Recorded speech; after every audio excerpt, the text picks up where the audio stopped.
I think this is called the mainframe. It must need power.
Unexplained Encounters and the Darkness Prevails YouTube channel. But did you know that I also own and operate a podcast network called EerieCast?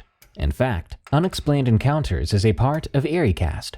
And today I'm proud to announce that our newest show, Redwood Bureau, is now available to follow and enjoy on your favorite podcast platforms. Redwood Bureau is hosted by Josh Tomar, who plays an agent on the run from a deadly and secret organization called Redwood Bureau that captures and researches supernatural creatures and phenomena. Each episode features the biology, lore, and history of the creature of the week, as well as a story of an encounter with the terrifying entity. You can listen to Redwood Bureau today on Spotify, Apple Podcasts, or just go to EerieCast.com for more options, or to listen to the show directly from our website. As a special treat, here is the first episode of Redwood Bureau for you to enjoy. If you like what you hear, I simply ask that you support the show and the talented crew behind it by following Redwood Bureau on your favorite platform and leaving us an honest review on iTunes or Apple Podcasts. The more reviews we can get, the more the show can grow. Thank you.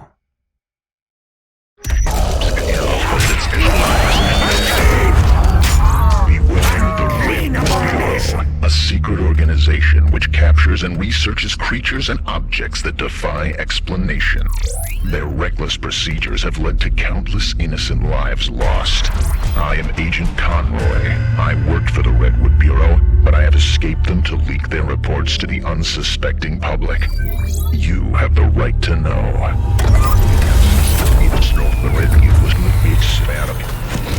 You need a little Redwood Bureau Phenomenon 0225, codename Hiders.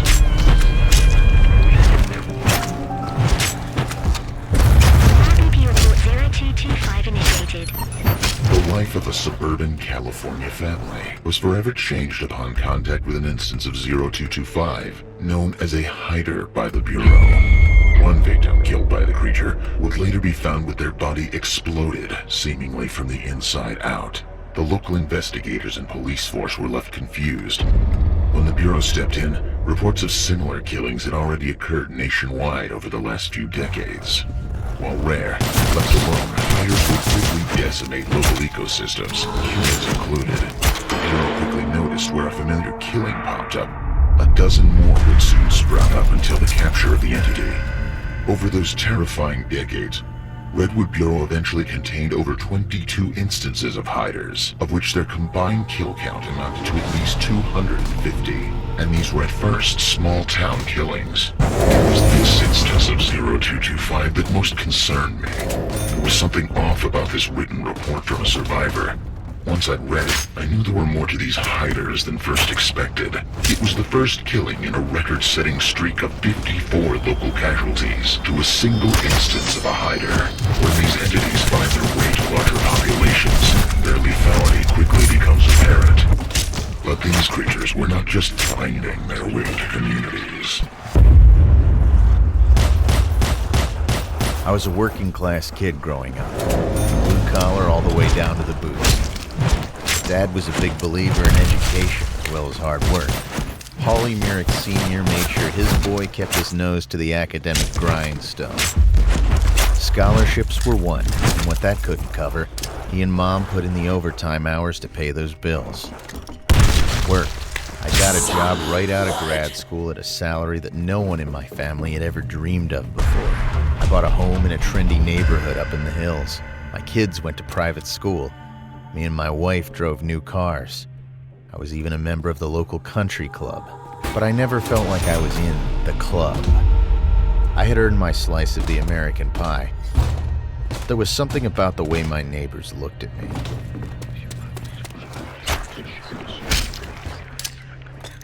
When I brought the barrels out on garbage day, or I pulled up to my driveway after a long day at the office, I'd catch them looking at me as I loosened my tie and pulled my keys. Usually, out of a need to break the awkwardness of the moment more than anything else, I would raise my hand and wave at them, as being neighborly like I'd been taught.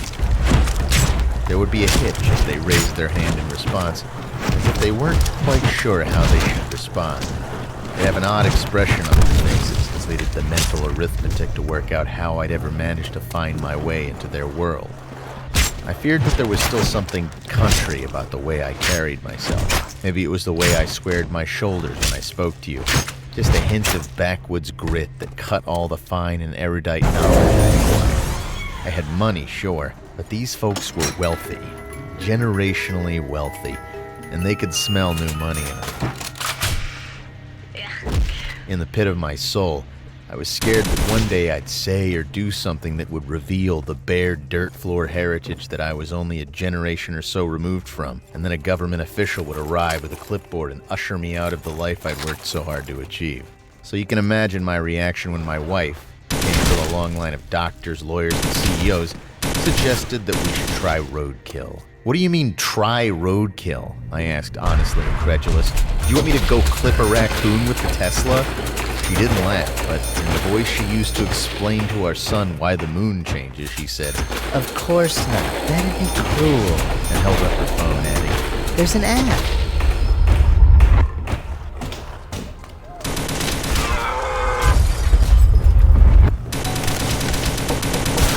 Less than an hour later, a deer carcass, freshly collided with a semi, was delivered to my door. Hi, you ordered roadkill, and it's here. Our governor had made the change a year or so back. If you're in California and you had the misfortune of hitting a wild animal with your car, you can legally keep it as long as you log it on the state-developed app. I suppose that it was only a matter of time before some young entrepreneur found a way to make money off this arrangement and sell it as the next level of the whole organic and local source craze. When Kira said we were getting roadkill delivered to our door, I pictured a rusty old pickup truck pulling up with a wild-eyed good old boy that answered to a nickname like Scoot or Red. What we got instead was a neck-bearded kid, his flannel shirt covered up by a white butcher's coat. He looked like he'd answer to Rold or Cornelius. He did drive an old tow truck, though. The hydraulics used to haul the carcass high off the ground. Roadside deliveries carefully stenciled on the doors, along with a buckhead logo, the deer's body swinging in a slight pendulum motion as he pulled into our driveway. Had he driven on a highway like that? The hefty young man leapt down from the cab and in a hearty, formal, and far too loud voice asked, Well, where can I put your freshly dead buck? I had to help him haul it out back, still dressed in my work clothes and dreading what juices and viscera were being left behind by the effort. The thing was heavy. You deliver a lot of these? I asked as we caught our breath by the recycling bins. Actually, you're the first, sir.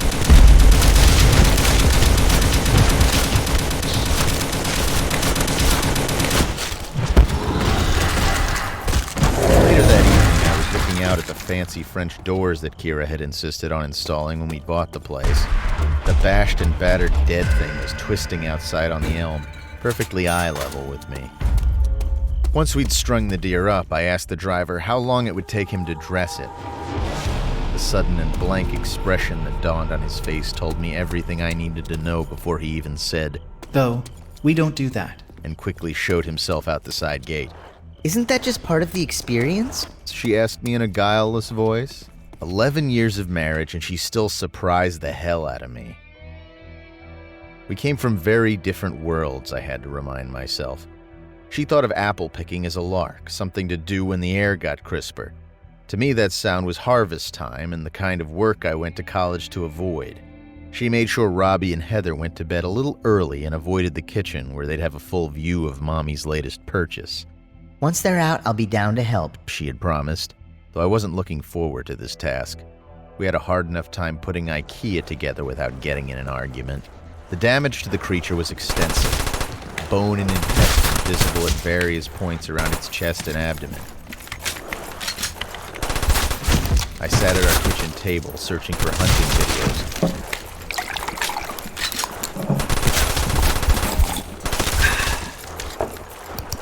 While working through a bottle of whiskey that I'd been saving for a special occasion.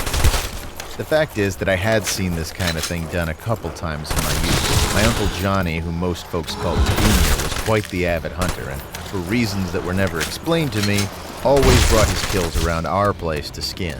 He'd called me out there and would carefully instruct me on how to separate hide from meat in the most efficient way possible.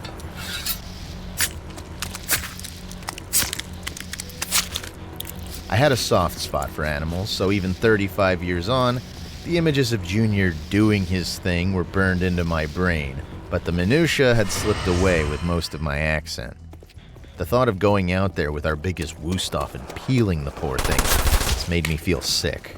I took another gulp of whiskey and looked up just as the back turned once more in my direction, giving me a view of its jaw jutting out in an awkward and unnatural angle. I looked away in disgust just as the host of the video playing on my phone suggested putting something down if you're gonna do this on your own property. I thought back to that week Kira thought she was going to do painting with the kids after school every day and wondered if we still had any of the tarps she bought out in the garage. The buck was facing towards me again, but that didn't seem possible. The wind had been blowing just enough to send it spinning in a lazy and slow orbit. The legs and the abdomen were pointed towards the neighbor's fence. The head was still twisted to face the house, its dead eyes still trained only on me. I was just about to say to hell with it, go upstairs and tell Kira there was no way I was going to go through with it. If she wanted organic meat so bad, just go get a butcher's box or something. My phone buzzed with a fresh text message. With a deep sigh I felt all the way in my backbone, I stepped outside, momentarily irritated by the beep of the security system as I stepped out the back door and headed out to the garage. It was several more minutes in there, digging through boxes of Christmas decorations and packing blankets until I found the tarp. I dragged it through the side door that opened to the yard. A minute later, I was carefully, and after another message admonishing me for the noise the plastic made, quietly arranging it under the buck. I held the knife in both hands, the tip pressed just against the breastbone, praying that my health-club muscles would be up to the task. I breathed in deeply, catching a hint of copper and gaminess in the air surrounding the body. Just then, an ear-splitting shriek filled the night. For one insane moment, I genuinely thought, it isn't dead. I quickly tried to think of the most humane and acceptable to the HOA way to end the poor thing's suffering. Then I realized the hellish caterwauling was behind me, and I spun in its direction. My fine German steel raised to defend myself against its source. I nearly laughed out loud when I saw it was the monstrous old Maine Coon the neighbors had named Woodrill. He'd been in the habit of traipsing through our neighborhood whenever he felt like it, long before we'd moved in. And I hadn't helped matters by sneaking him out table scraps whenever I could. Both the kids and I had been lobbying for a pet for a while, but Kira had vetoed it, so she was concerned about the mess a pet might bring into our home. I'll let the obvious irony of that stand on its own. Point is, Woody was at home on our property as he was anywhere in the neighborhood. But there I was, staring at his giant blue-gray form, contorted as he released a horrendous series of cries, punctuated with venomous hisses in my direction. Woody, what is your problem, dude? A stronger rendition of the odor from earlier suddenly plunged its way down my nostrils and a hot breeze sailed past my face, followed by a sudden sharp sting across my cheek. put my hand against the wound and flexed it. It's like dampness found. Would it scratch me? My eyes landed on the carcass. For a moment, I thought my little feline friend had latched onto its side, perhaps some primal hunting instinct overcoming centuries of domestication. He was trying to take the buck down like he was some predator out on the savannah and not a fat, happy house cat. Woody let out a yowl, followed by a god-awful snap. I saw a length of bough wrapped around the cat's midsection, and without thinking, I went to cut at it with a kitchen's knife. I was hoping I could free him without hurting the cat. Then the intestine pulled tight, and Woody pressed against those lengths of bare bone, and after a moment's resistance, slid right through them. He made that desperate noise again as his body folded into two, pulled into the open wound.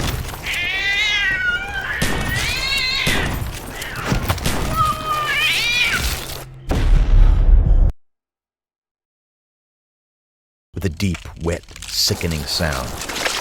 The ribs, the bits not covered in gristle and tissue, glowed like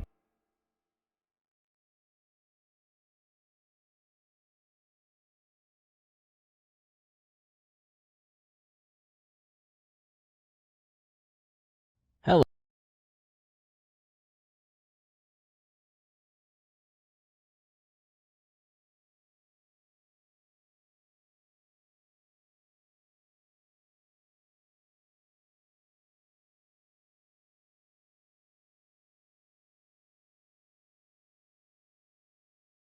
What do you want?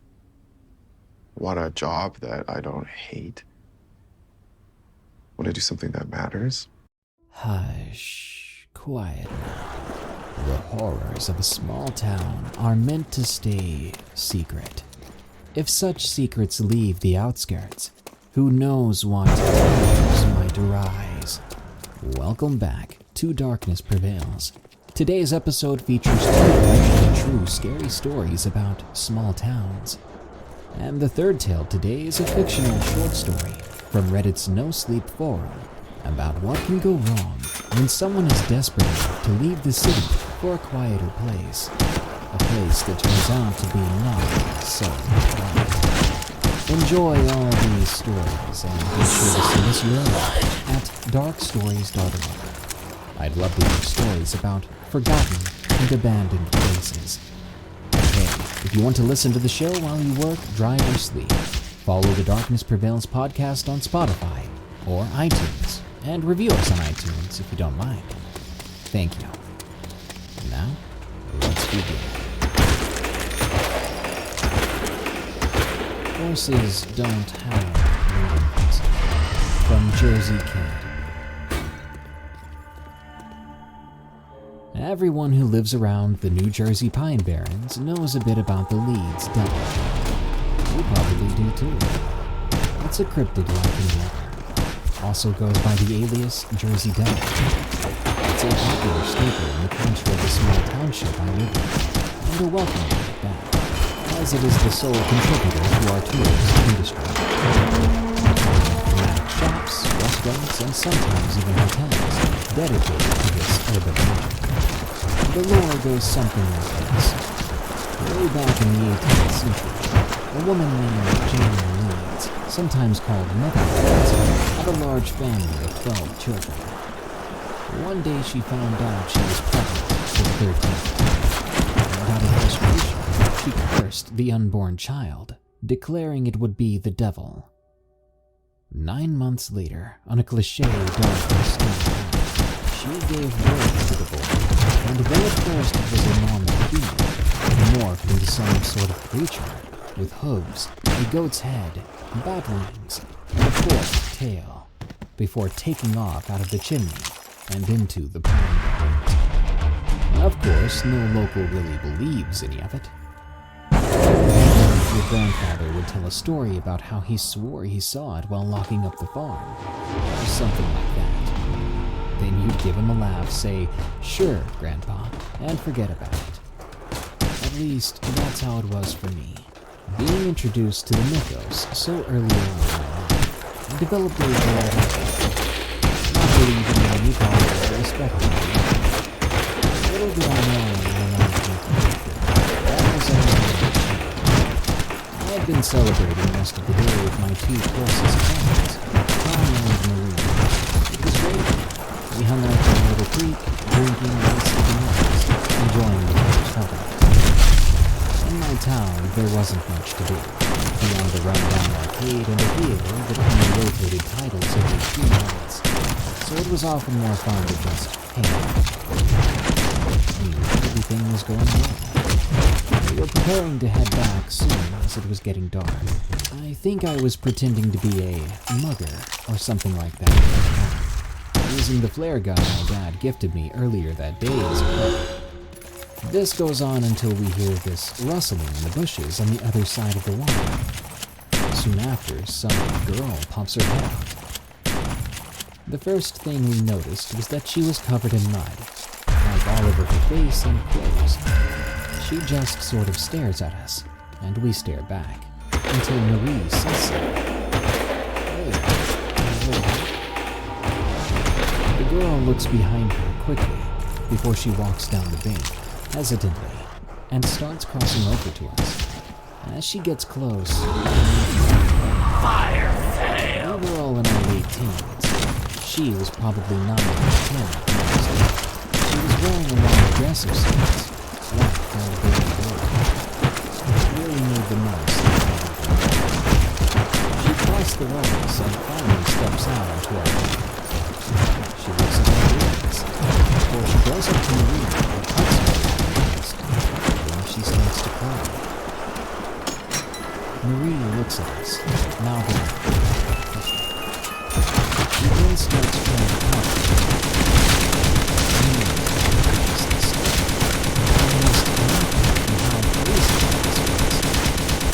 Marie pushes her out before asking, "What's wrong?" She was really sweet about it, considering she was a bit drunk.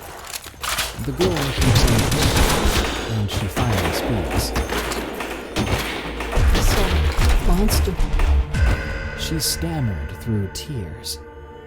Marie looked at us again, sarcastically, before leaning down to face the girl. "Where are your parents? Are you out here all alone?" The girl shakes her head, once again speaking through tears. It got mommy, so I ran." Immediately after she said this, we tensed up. It's one thing for a child to imagine a monster in the woods.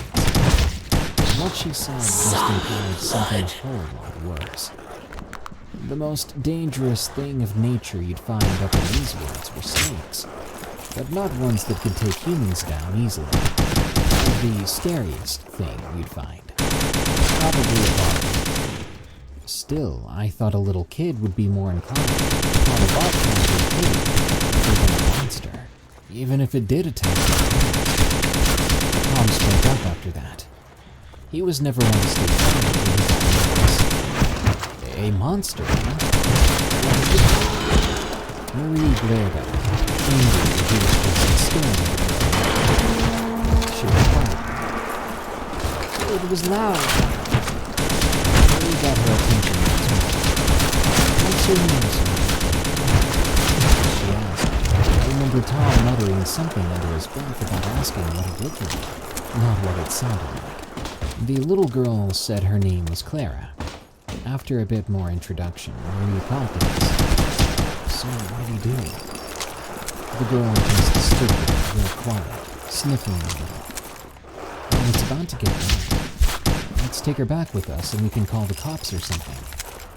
Everyone seemed in agreement with my suggestion, so we picked up our bottles and started heading back up the path that led to the road, with Marie holding Clara's hand along the way. On the walk, I felt a little bad that we didn't try to find her parents. I mean, it would have been a bad idea to walk through the woods just as the sun was setting, but they must have been worried sick, maybe even injured. Clara wouldn't or couldn't give us much more info about the thing she saw attack her mom, but our best guess was still a bobcat, or something like that.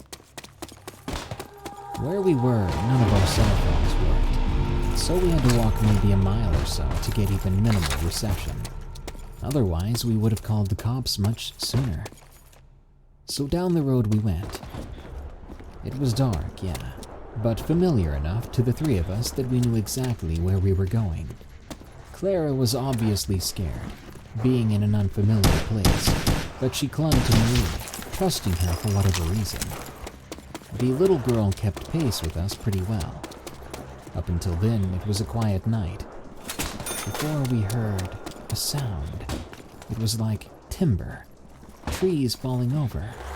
It sounded far away at first, gradually growing closer. It never got too close. Clara was scared, and me and my friends found it odd. It was a really loud sound, like a whole tree was falling over, and we heard it multiple times. It wasn't too rare considering all the dead lying trees out there. The weird sound indicated something else other than the tree causing it. Suddenly we heard noise, like big wings. It ran out directly at our head.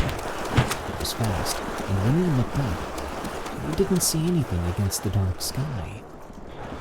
After she heard it, Clara began to freak out, saying, "It's back, it's back, it's..." She kept chanting this, hypnotized by the noise. Marie tried to snap her out of it, but she just kept going off and wouldn't keep walking. So she picked her up, carrying her as we moved along. Tom was mad, though, and a little scared. What the heck was that? I don't know. Just a big bird, I guess. Why is she so freaked out? He points to Tom. She's a kid, Tom. Leave her alone. All the while, that little girl kept repeating, it's back, as if having a panic attack. Though she became quieter after Marie scooped her up. I remember Tom spinning around to return the argument, before he just stopped and laughed again. He was in front of us, so the rest of us stopped too, looking at him. What is it? He kept staring over our heads before he finally raised a finger, pointing to us. What is that? We follow his index finger, which points down the road. It's all black until maybe 200 meters away, where electro streetlights shine down onto the pavement. Under it, we saw what appeared to be a horse. A real big but skinny horse, deep brown. We couldn't make out a mane or anything, but it sure looked like a horse. It was facing towards us, perfectly still. We all stared at it except Clara, who had her face pressed against the mirror. Is that a horse? As soon as she spoke, it clicked in all three of us. The little girl saying monster, the trees being pushed over, the sound of wings. The idea came to me, and I knew the others pictured it too, as everyone became really quiet. There were no wild horses out here. Heck, I don't even think a horse would have the eyesight to see us from that distance, nor the patience to stay as still as a statue. We weren't looking at an ordinary animal. No, we were looking at the Leeds devil. Tom walked backwards a little. Guys, maybe we should pick up the pace. The terror was evident in his face. We started to walk real quick as we kept our eyes on the thing. It stayed still until we cleared another 100 yards, and then it changed. This is going to sound insane, but all three of us watched as the thing stood up. It got up onto its hind legs only, as its front ones hung ahead like arms. Then it walked forward a little, still on its back legs. Each pace was heavy and deliberate. We could hear it hit the ground each time. Slowly it got faster, and so did we. I remember Marie passing the little girl as we began to run. Right away we heard the thundering hooves pick up, getting impossibly quick, and then they just stopped. We turned around once more to see the thing not running anymore, but gliding on these huge leathery wings. It was coming straight towards us. We ducked as it narrowly zoomed over our heads. We heard another thud a few seconds later, and I knew it was turning around. It was moving so quick we couldn't really use our eyes to pinpoint it. We just followed the noise of the air being disturbed. The little girl was screaming, but the rest of us were quiet. There were only a few seconds left before whatever it was would come back down for another pass. Knowing this, I tried to take action. My heart was beating out of my chest as I slung my backpack over my shoulder. I found Zipper, wrestling through the snacks and drinks to find the flare gun that I'd been playing with earlier. I could hear the huge beast flapping and gliding around us in circles. Without thinking too much, I grabbed the flare gun, shooting it out into the air, directly at us, not aiming at anything in particular. Lucky for us, my dad gave it to me already loaded. It made a big squeaky noise, and this bright red ball shot up from the gun, whizzing through the air. As it did, I heard this ungodly scream from the side of the room. To this day, I still can't accurately describe it. It sounded like a killer screaming, and with its pitch lowered. After the thing screamed, we heard a few more heavy flaps as it seemed to flee before crashing through the trees. And then it was all over. The night was quiet again, and the wind was gone. With clouds of crushing thunder, I could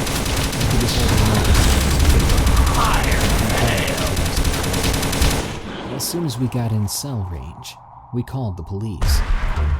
State officers met us a few miles out with 2 old Crown Vics. I recall them being really suspicious of us. They thought we were high on something. The little girl they relaxed a little. I think they wrote it off as some sort of wild animal attack. One of the officers took Clara with them. That was the last we ever saw of her. I don't know what happened next. I sure hope we found her. Suffice to say, me and my friends respected the legend a lot more after that. We never saw it again. The story to others. They insisted it was a wild horse chasing us. That horse is dead. There are not many people living around the time dance.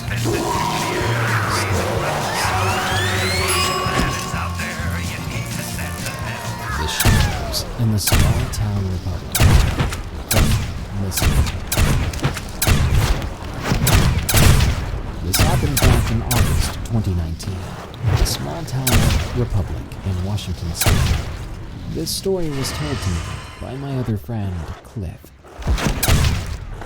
The reason I went to Republic was to visit my mother. I left her house when I was 20, and now I'm 22. My mother said she was getting lonely. My dad had left her with me as soon as I was 6 years old for no given reason at all. And I have a soft spot for my mom. So of course I would go to her house and keep her company. As soon as I arrived, I immediately sort of forgot exactly where she lives, so she told me where her address was. I was at her house, just as she used to when I was little. We talked and talked. I never forgot how much of a talker she was. Before I moved, I always saw her chattering about with her friends, about whatever was on their minds. I always assumed it was boring stuff, so I never intervened, nor did I want to be anywhere near them while they talked. I found her in the kitchen making something for dinner. She called me over, saying that she was missing something from the food, and told me to go get some from one of the stores nearby. Without hesitation, I replied with a yes. I love taking walks by myself. Now you should know I'm a girl. Guys might think you shouldn't be walking by yourself in the dark evenings, but listen, my mom didn't raise a cowardly little girl. She taught me self-defense, and I knew how to handle small weapons and fire. Anyway, it was evening. I was able to go out and get whatever my mother wanted. It was both sort of cold and sort of warm, but I didn't mind. Not too many people were out and about, but I knew better. Creeps could be out there hiding where you'd least expect them. I always kept a good eye out. So like I said, I'd made my way into the store and I found what my mother wanted pretty quick and exited. Not long after that, a bad feeling started to crawl over me.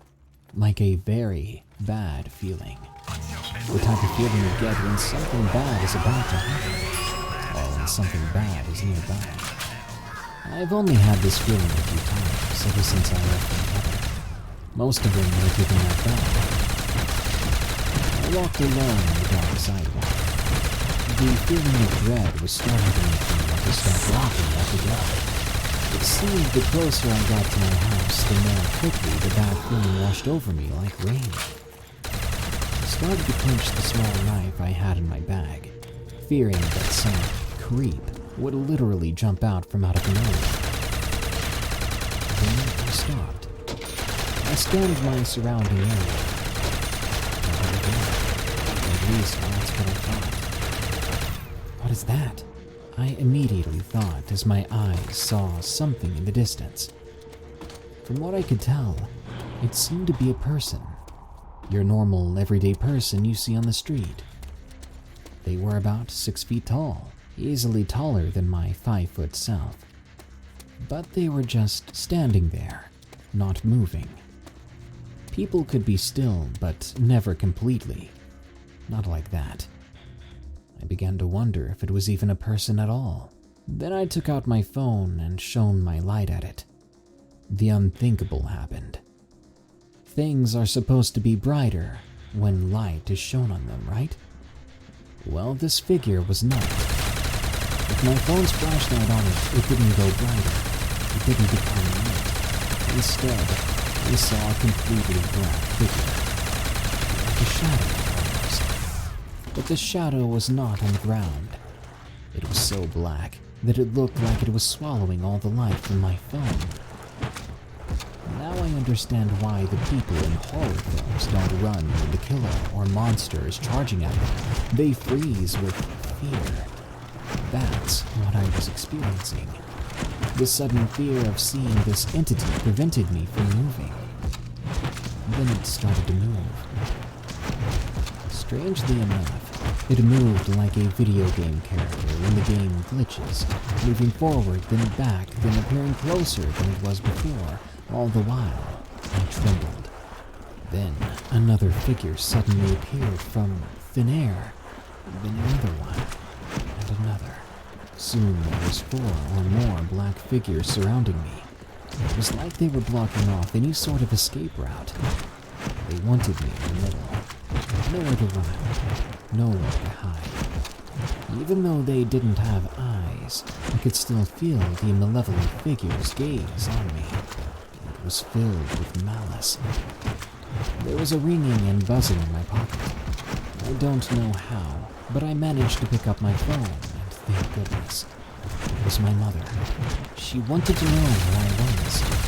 But what was I going to tell her? How could I explain why I was taking too long? A long line at the store, I got the wrong thing?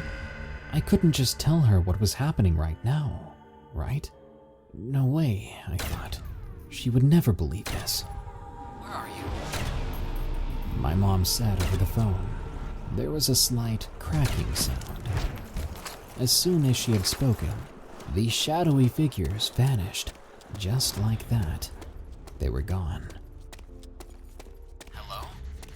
My mother says again. Her voice snaps me out of my shock, and I finally reply. Yeah, sorry, there was a bit of confusion at the store. I'm not too far. Okay, but hurry up. She replied before hanging up. Ever since that day, I've been questioning my mind. I didn't tell my mother, because she would automatically think it was because I'm not with her and I'm being paranoid. I've been telling myself that too. I must have been seeing things that weren't there.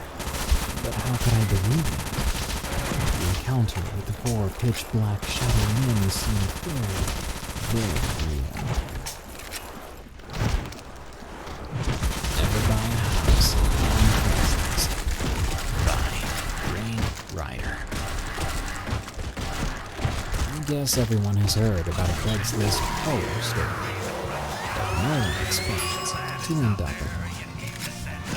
I'd been thinking about leaving the city life behind for a while.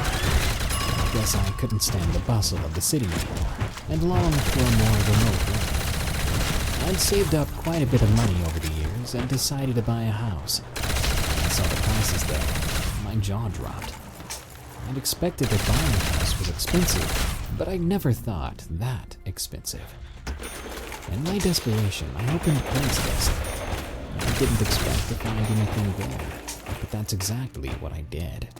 The ad was as simple as it could be. Small house for sale, way below market value. I clicked on it in an instant. When I saw the price though, I was sure the seller had made a mistake. There was no way someone would sell a house that cheap. The place looked decent from what I saw in the pictures. Eventually, I found the seller's phone number and called him. I honestly expected the price to be a mistake. Maybe it was all a scheme. Instead, I found myself in a call with a man named Wilbert Johnson. He told me the place was still available. The first thing he asked about was the price.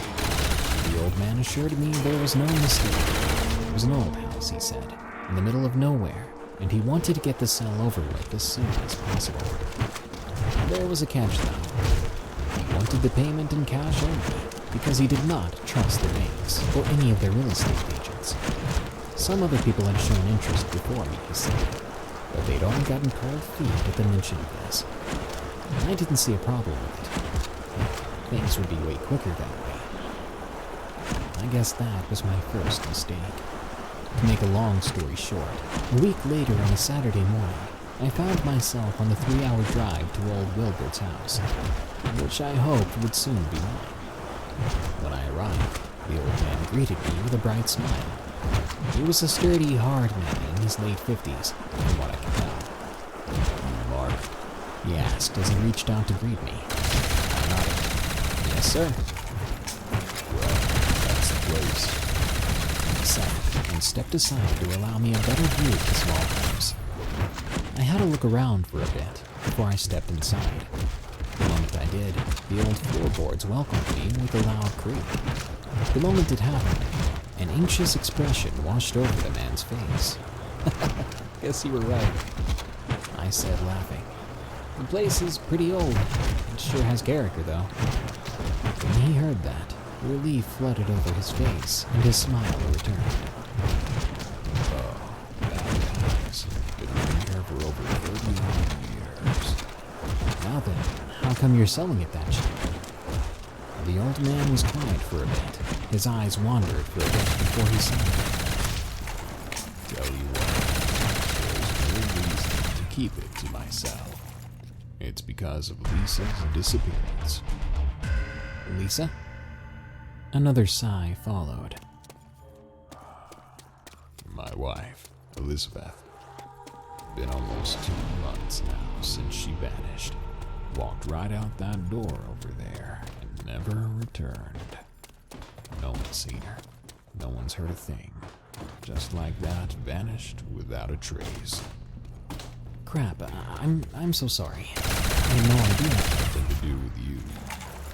You cut me off. Did everything I could. Talked to the neighbors, then the cops. Well, they searched half the damn county, but they found nothing. I kept searching, but by now..." His voice trailed off as he shook his head. "Everything reminds me. It was good 20 years ago. Bought it up a couple of years back. Isn't it beautiful, Wilbert?" she'd ask. "Been stuck with the other ever since. Whenever I see it, I can't help but wonder where she went, what happened to her. It's just too much." Oh. He broke up, his voice trailing off. I stood there, shuffling around, not sure what to say. I was never good at those things, people things. In a few moments, I opened my mouth. It was a small, quiet sound, like scratching. In a moment, old Wilbert stepped up to an old radio and turned it on. I stared at him as the music drowned out the sound. "Sir, what are you?" When he noticed my stares, he looked embarrassed and turned the radio back off again. "Well, that's another reason the place is so cheap." "So, what's causing it?" "Ghosts." I stared at him, but his expression didn't change. I opened my mouth to inquire what the heck was up with that, when he burst out laughing. "God dang it, I'm pulling your leg. It's rodents. Got a problem with those beasts for half a decade now. Don't know where the buggers come from, but they sure are persistent. They're digging through the dirt outside and crawling into the walls. Never been able to figure out how they do it. Might as well be a cat in there, too. Or they sometimes crawl with the mice or cat and end up getting stuck." I shrugged. "Well, I plan on renovating the place anyway." "Remembering you telling me about that, I've got quite a bit of junk still. I've been planning to give the place a good old once-over myself, but with Lisa going missing and all that, I never had time to do it." With that, he led me to his garage and presented me with an assortment of tools and materials. "I'll add it all to the house for free. God knows I can't take it with me anyway, and I sure as heck won't need it anymore. Take it as an apology for not telling you about the rodents beforehand." I thanked the old man wholeheartedly. Looking at the amount of stuff, I might as well be looking at a half a grand, maybe even more. We talked more while the old man led me through the house. Here and there he stopped me and told me what sort of renovations he had planned and gave me detailed advice. Start with the second floor. Use this or that material. Do this that way, and so on. It sounded like solid advice, and I could tell the old man knew what he was talking about. Once the tour was over, we took on the sale, and I arranged to be back in a few days to finalize everything. The old man, in turn, told me he'd put together a little write-up of all the renovation advice. Once I was back, I handed him the money. He sighed again. "Guess there's one last thing I gotta tell you. This place, well, it's got a history." I looked up. First the rodents, and now what? "It's probably all nonsense." He started shaking his head. She said back in the day, when folks still owned slaves, there had been a lynching out here. Never gave much of a damn about her old tales, but this time I couldn't help but laugh. Was he pulling my leg again? Tell you what, I never believed in any of it, but Lisa swore she heard wailing and crying in the middle of the night. To be honest, I think it's just those damn kids down there. What kids? There's this old shack down by the gate, not too far from here. Some local kids, teenagers mostly, hang out there, getting drunk and causing all kinds of trouble during the night. Well, it doesn't sound like anything I can't handle. It was a few minutes later that we shook on the deal. The old man handed me his notes and told me he'd written down his phone number. If I had questions about the renovations, I could call him. Once he'd given up, I stared at what would be my new home. Quite the place, I thought. Sure, I'd have to put in quite a bit of work, but there was no way I'd get a cheaper property anyway. For the first couple of nights, I didn't sleep in the place. There was still all the old man's furniture in there. To feel comfortable here, I'd have to get rid of his stuff first. To be honest, it felt weird, disposing of someone's entire life and memories like that. Even worse was the darn scratching. It was there again and again. Sometimes it was quiet, sometimes it was more frantic. Maybe there really was a cat stuck somewhere. I shuddered. I liked cats. and I didn't want to think about one of them suffocating in my walls. The next day, my friend Mike arrived. I told him about the house I was buying, and he said he'd be happy to help me out with the renovations. To be honest, I think he wanted to get away from his wife and kids for a bit. Do some good old handiwork, share a couple of cool ones with an old friend. Oh, it's quite the place. You really got it that cheap. Well, it's because the place is haunted and there are mice in the walls, and rats, and cats. Mike gave me a look. Come on, I'll tell you all about it over a beer or two. As the two of us sat on the floor on what would one day be my kitchen, I told him all about old Wilbert and the stories he'd told me. As if to prove that I wasn't bullcrapping him, the frantic scratching started again for a minute. He listened intently. Doesn't sound like mice to me. Could be rats, though. We're better off getting some poison or calling an exterminator. I considered it for a moment, but then I shook my head. If we get an exterminator, they'll cover the entire place in chemicals or drop moisture. I'd rather get started on the renovation. I shrugged. Well, I warned you.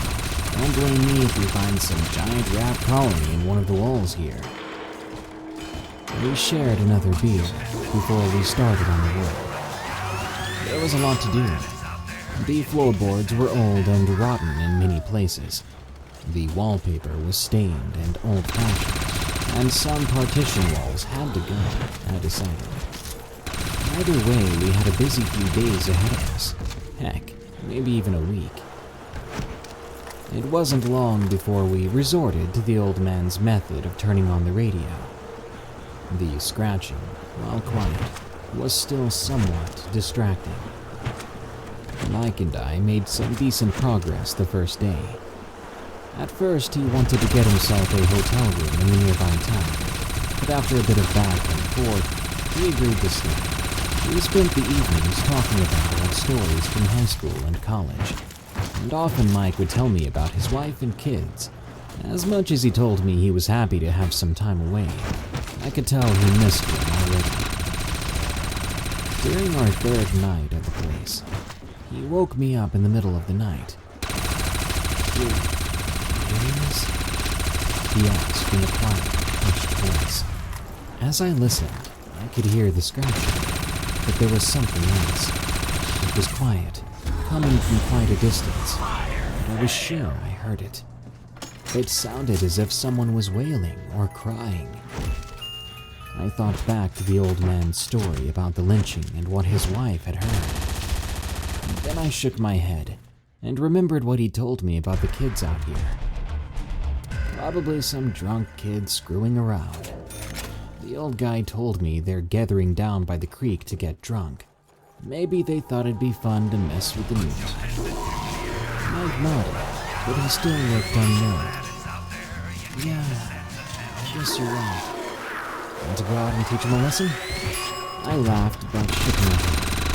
There was no way I'd go out in the middle of the night to chase some teenagers. I also didn't want to become known as the local crazy guy. Eventually, we got back to sleep. Still, somehow my mind lingered on the story. Scratching, that wailing. There was something about it that didn't seem to fit. The next day, busy with renovations again, I'd already pushed all those thoughts away. Guess that was my second mistake. We doubled down on our efforts. Me trying to find a hint of those darned rodents, and Mike most likely wanting to get out of here. He'd always been the superstitious type. When the wailing started again on the fourth night, Mike told me he'd get a hotel room if it would persist. I retorted that it was those kids again, but this time he wouldn't have it. "Yeah, so you're telling me there's some group of kids out there that got nothing better to do in the middle of the night, 2 times in a row? Heck, man, I don't know. Maybe it's a cat stuck somewhere. I sure as heck don't believe there are any freaking ghosts." Mike grunted but said nothing. For a while I considered going out there to figure out who or what was causing it, but not long after I drifted off to sleep again. At this point, we were on the 5th day of renovations. The place was almost barren by now. We'd started on the upper floor first. After that, we'd taken down the partition walls and had stripped down the old wallpaper. Not knowing too much about renovations myself, I'd followed the old man's guidelines almost to the letter. That was my third mistake. So what else do you want me to take care of? You could clean the garage for starters, and that lawn looks like it hasn't been cut in months. Alright, hilarious one, he said when he saw the enormous grin on my face. Tell you what, I started. How about we take a bit of a break for the rest of the day? Tomorrow we take care of the floorboards down here, and that's it. God knows those need to be replaced. As if to prove what I'd said, I switched my balance a bit, and the floorboards creaked in answer. Sounds good, but if we hear any weird noises again, I'm out of here. I sighed but nodded. Then I realized something. I had heard none of the scratching today. Maybe our ruckus had driven off whatever rodents had infested the place. I didn't know a dang thing about mice or rats. That night we sat together until long after midnight. I got out my old laptop, and we spent the entire time with some old movies and a bottle of whiskey. Not a sound was heard all night. No scratching, and sure as heck no wailing. Told you there were no ghosts here. I stared. Yeah, whatever, Mike said, laughing.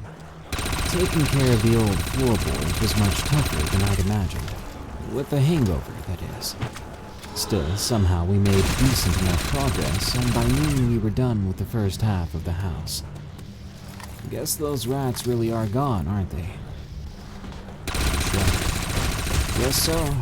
Not a sound. To be honest, I half expected them to linger below those old boards.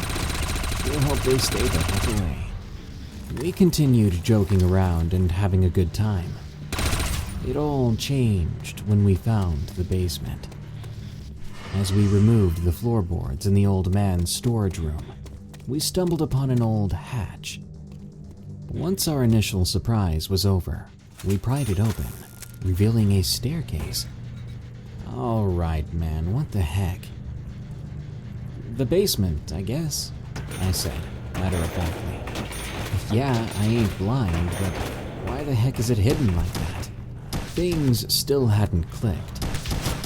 Who knows? Maybe he just didn't use it. Heck, maybe it was infested by rodents, so he sealed it off. Yeah, or it's his secret serial killer basement. Dude, funny. Alright. You want to check it out? As I looked down the dark stairs that led somewhere below, a feeling of apprehension washed over me. I didn't feel so sure about my words anymore. Finally, I nodded. We each got a hold of a flashlight and started our descent. There was no light down there, and for a moment I half expected the old hatch to be thrown shut by no other than old Gilbert himself. Crap, man, this is creepy, I mumbled. Will you stop? I don't like this any more than you do. Once we'd made it down the stairs, we found ourselves in a small, dark room. It was empty. Small, isn't it? It is, I said. The entire basement was no bigger than one of the rooms above. Wasn't a basement usually the same size as the house? At least there are no rats, I said. Yeah, but this wall here's kinda weird. What do you mean? Well, he started. Look at the moss and the dirt on all the others. This one's different. It looks kinda new to me. Now that he'd said it, I noticed it too. Sure, the wall was as dark as the last one. There was no moss, sight, or anything. I watched as Mike reached out his hand and knocked against the wall. What are you doing? I asked. Shh. He went to one of the other walls and knocked there. Then came back and knocked again. Sounds hollow. We both stared at each other. You think that's where the rodents came from? A minute later, we were down there again, starting to tear down the wall. After a few heavy hits, the first of the bricks collapsed inwards. I instinctively took a step back, expecting rats or mice to pour from the hole, but there was nothing. We inched forward, peeking into the hole, and that's when we realized what this was: the second half of the basement. Mike had already gotten his flashlight and beamed inside. At first we saw nothing, but then we saw something in the corner. Not something. There's someone inside. I pressed out. We redoubled our efforts, and soon we'd broken down enough of the wall to enter. The person inside had long gray hair, wore a dirty nightgown, and was female. The old woman's face was frozen into a mask of perpetual terror, and she was without a job. I saw the long, bloody scratch marks all over the walls, but only a moment later, I was back upstairs, and I called the police, telling them what I'd found. There was no need for them to tell me the woman's name. The moment I'd understood what was going on here, I knew who she was. She was Elizabeth Johnson, the old man's wife.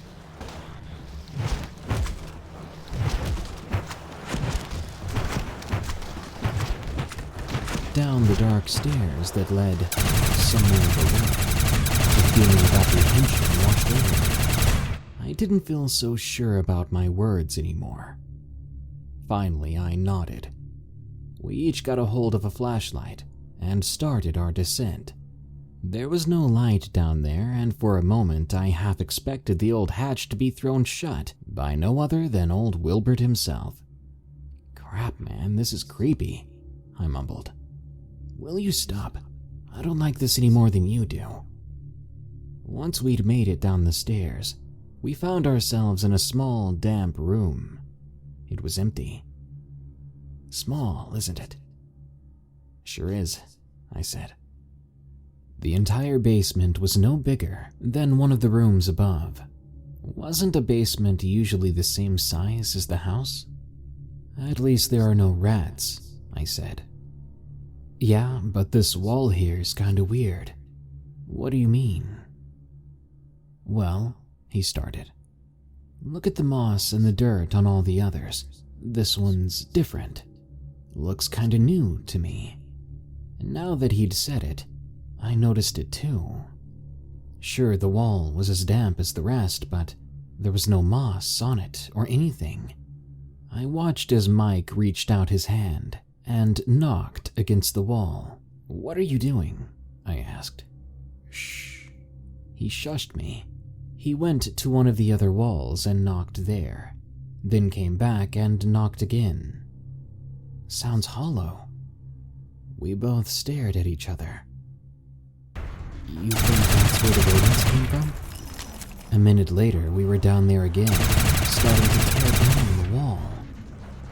After a few heavy hits, the first of the bricks collapsed inwards. I instinctively took a step back, expecting rats or mice to pour from the hole, but there was nothing. We inched forward, peeking into the hole, and that's when we realized what this was: the second half of the basement. Mike had already gotten his flashlight and beamed inside. At first we saw nothing, but then we saw something on the floor. No, not something. "There's someone inside." We redoubled our efforts, and soon we'd broken down enough of the wall to enter. The person inside had long gray hair, wore a dirty nightgown, and was female. The old woman's face was frozen into a mask of perpetual terror, and she was without a doubt. saw the long, bloody scratch marks all over the walls, it finally clicked. A moment later, I was back upstairs and I called the police, telling them what I'd found. There was no need for them to tell me the woman's name. The moment I'd understood what was going on here, I knew who she was. She was Elizabeth Johnson, the old man's wife.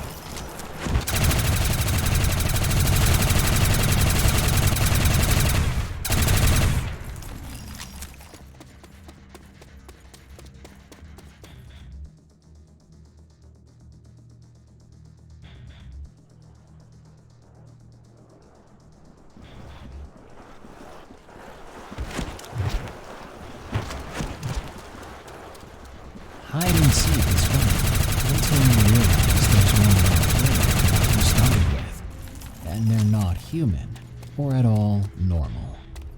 Today I've got some stories about living in or next to the woods, and why that's sometimes a very scary place to be. Enjoy these allegedly true scary stories, and be sure to send me your stories for narration at darkstories.org. I'd love to hear possible modern dinosaur sightings, strange creatures seen in China, or stories about the scariest things that happened to you while trying to sleep. Also, be sure to follow and listen to all my podcasts at eeriecast.com. Now, let's begin. Walkie-Talkie in the Woods from Jack36. I recall a time back in the days when I was a kid. It may not have been the scariest experience I've had, but it certainly was bizarre in nature, and makes me seriously question reality. Since I've become an adult, I haven't been hiking or exploring nearly as often, for pretty obvious reasons. Having a job, tending to family, etc. I still try to go out every once in a while, and when I do, it brings back so much nostalgia. I've tried my best not to think about the bad experiences I've had out in the woods. But sometimes, I can't help myself. Just a few days ago, when I was driving to get groceries, I went through a tunnel, and that's when my radio cut out. You know the typical static you get when the broadcasting service isn't available, right? Well, there it was, as clear as ever, as I went through that tunnel. It gave me goosebumps.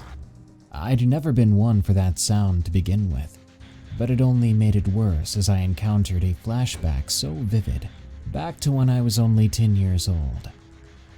This is where the real story begins. It was your typical weekend afternoon, and I was with my friend Joe. We'd been lifelong buddies to that point in time, and we still continue to talk every now and then to this day. It was fall. The leaves were in the process of changing color. It looked beautiful outside. We were in my backyard admiring the forest that backed into my family's property. There was a vast amount of forest to explore back there, and we hadn't been through all of it just yet. We had been obsessed with becoming army men back then, and we had the whole setup. Walkie-talkies, tactical pocket knives, camo backpacks, airsoft pistols, and things of that nature. At one point, Joe interrupted the conversation we were having about my grade school crush. He said to me, "Hey, wanna go play army guys in the forest?" I grudgingly agreed, but at the same time I knew playing army guys would be a lot of fun. Basically, it was just tactical hide and seek. But with our wild imaginations, it was so much more. Joe said he'd try to capture me first, and I agreed. So I ran a good amount into the forest and found a tree to climb up on. Nature sounds consumed me. It was so calming outside. I then turned my walkie-talkie on and waited for him to call in, to let me know he was on his way to find me. I sat there for a while. Before long, I spotted a deer eating berries from a bush not too far off. It hadn't noticed me yet, so I sat there admiring it. Suddenly, my walkie-talkie started giving off major amounts of static. Something had happened. I knew I hadn't switched to any other channel, and that I remained on the one with my friend. But even so, high-pitched sounds began to emanate from the walkie-talkie. I saw the deer perk up. Then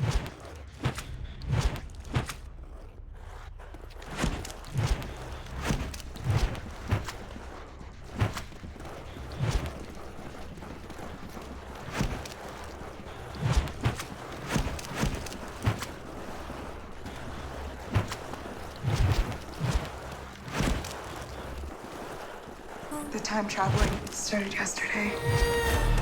I was here. Suddenly, I wasn't here. Am I crazy? FX is Kindred. All episodes streaming December 13th. Only on Hulu. Black Ops! No, not Black Ops. Call of Duty World at War zombies, right? Raze. Yep. You got another piece? Yeah, where are you? Where in the base of the elevator. Oh, okay, it is the elevator then, eh? I knew there was something to do with it. What? Base of the elevator? Right there. Here? Yep.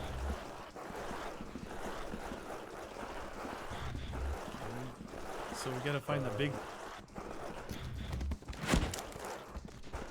Put in a better number on there, because that's not a really good 8. Well... How do you activate him? Did you shoot him?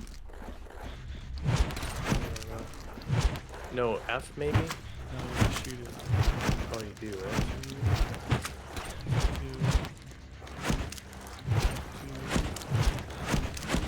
Two. Dang. Okay.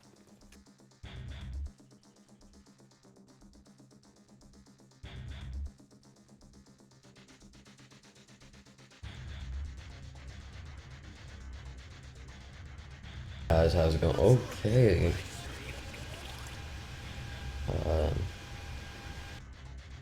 Logo. Come on.